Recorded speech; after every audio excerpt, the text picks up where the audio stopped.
Hey folks, a little note before we start the video. I originally had a very long video about kale and other spring vegetables and how to make a kale salad. Because it ended up being 12 minutes long, I decided to separate it. So as you watch this, know that there's a second video, and that's where the kale salad will be. Thanks for your patience, and hope you enjoy the video. Hi there. Guess what's for lunch? It looks like salad. I wanted to show you today the many different things that are growing in my container garden.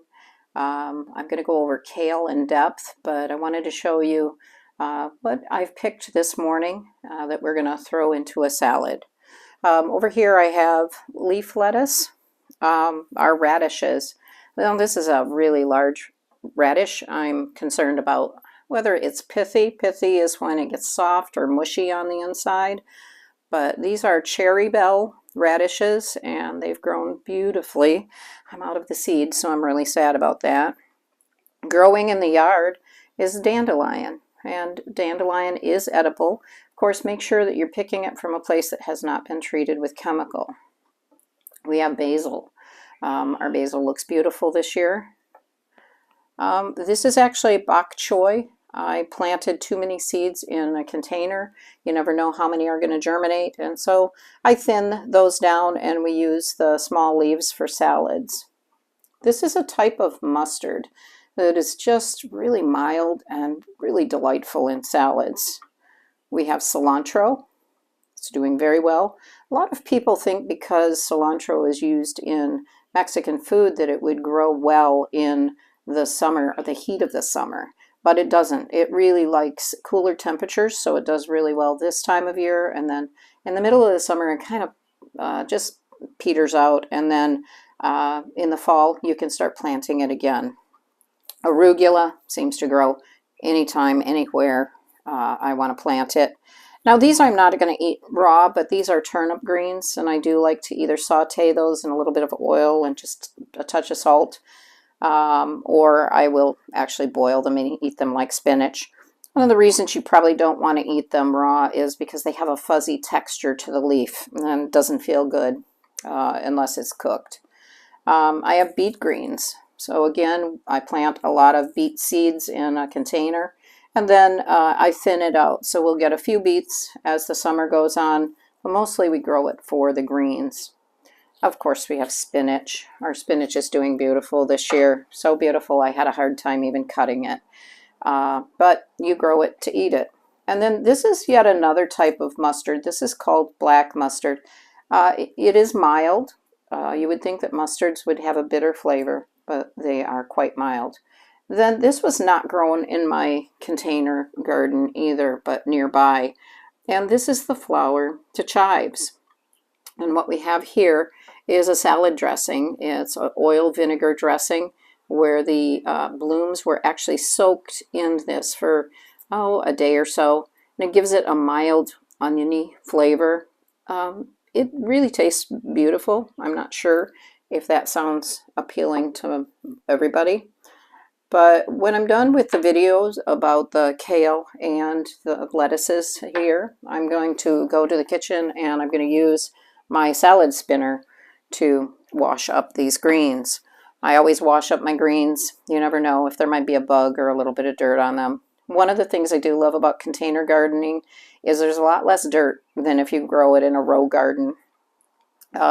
Some people don't like how much water the salad spinner uses. If that's a concern, you can always drain the water off in a bucket, and you can use that in your garden, just water manually versus your hose. All right, I'm going to clear this stuff away, and I'm going to bring out the kale, and we'll talk about kale. All right, before you see several varieties of kale. Now, let me just say that kale is one of the most nutrient-dense plants on earth, meaning it's very, very good for you on every level, for your health, heart health, your brain health, your eyes, your bones. It's incredibly healthy for you. We should all eat more kale. Now, with that said, most people have been introduced to kale that looks like this.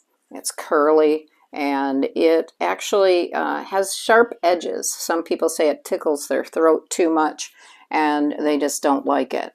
Well, fortunately for you, there are other types of kale. This is called a dinosaur kale. It's got a very smooth dark green leaf, grows more on a stalk than on a bush. I have 3 varieties of this very same kale. Black kale, it grows a little bit more bush-like, a little bit more like a standard kale versus a stem.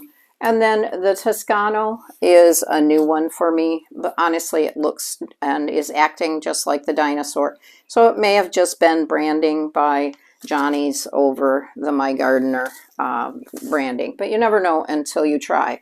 Nevertheless, we love, love, love the dinosaur kale, the black kale, so much. It's absolutely delicious. It works really well in salads. It can be frozen. All of these can actually be frozen. If you want to use them for smoothies, you don't have to blanch them, but if you're looking to use them later on for soups or stews, in casseroles, you would want to blanch them first to preserve some of the structure of the leaves. Now, going back to the traditional curly kale, this is really good for kale chips, as well as the black or dinosaur kale. A new kale for me this year is one that's called Premier. And when I was planting this, I was like, ew, it has fuzz on it. And who wants to eat fuzz when you are actually having a salad? It is suggested that you use this when it's small. It's also something that you can dehydrate and you can powder. So if you have a finicky kid who doesn't want to eat their vegetables, it's something that you could dry out and you could powder, and then you can sneak it in the spaghetti sauce. There's actually products that you can buy to do exactly that. I am going to try to put it in a salad today and see if I can distinguish it. But I'm going to show you how to make the salad, massage the kale to make it tender and more palatable. Another unusual kale is the Russian kale, the red Russian kale. I really like the flavor of this one. It's different flavored than the rest. It has a peppery flavor to me.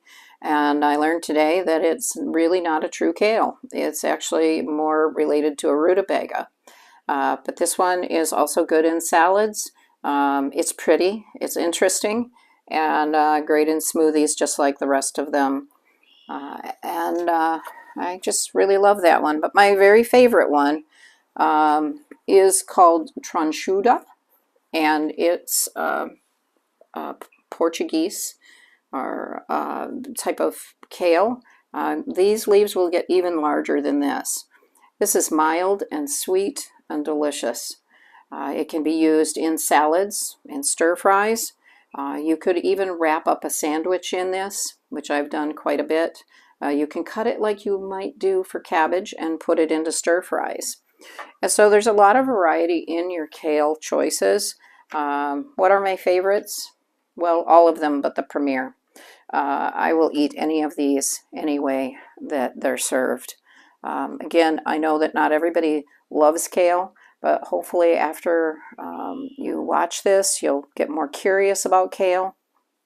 I am going to wash all of this up. I'm going to show you how to make a salad in this video, and in a future video I'm going to show you how to make kale chips.